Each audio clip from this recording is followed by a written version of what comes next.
talent et l'envie. Je me souviens du jour où notre heureuse plage vit ta barque surgir. Et puis, sur ce rivage, tu sus fixer tous les regards. Adieu, tu venais du beau sol de la France. Pour écouter tes chants, chacun faisait silence. Vierge, femme, enfant, vieillard. 2 ans, ta douce voix, plaintive, aimable et tendre, charma tous nos instants.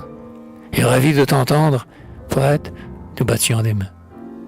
Moi, chantre obscur, indocte, à l'humeur apathique, je suspends mes chants quand ta lyre magique fait entendre ses sons divins. J'écoutais, et suivant la suave harmonie de tes nobles accents, pleins de mélancolie, a pénétré jusqu'à mon cœur.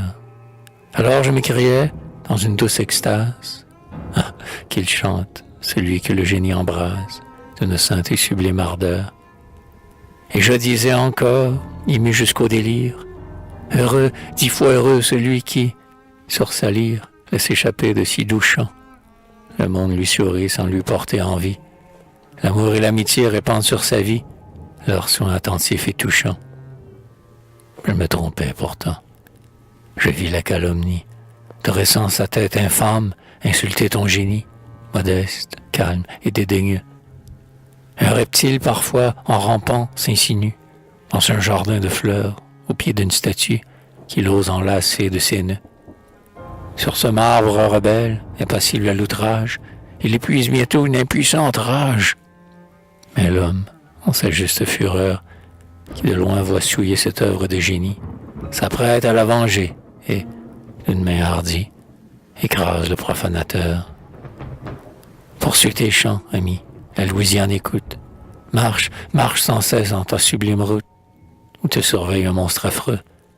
L'envie, au souffle impur, à l'œil oblique et sombre, qui de fiel dévoré ose, toujours dans l'ombre, attaquer ton nom glorieux.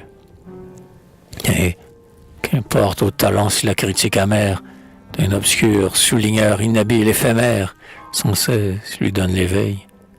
C'est là le stimulant qu'il faut au vrai mérite.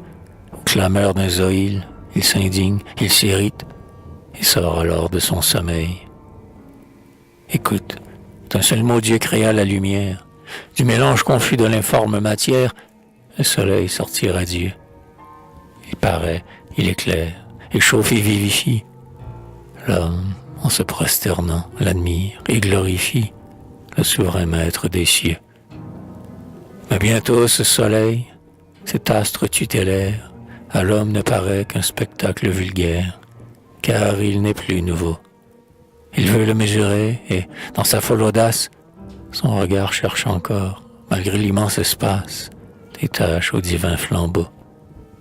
C'est ainsi que tu vois la critique insensée chercher à disséquer ta brillante pensée. L'insecte, dans sa vanité, veut souvent obscurcir les rayons du génie, mais son aile impuissante est aussitôt punie de sa folle témérité.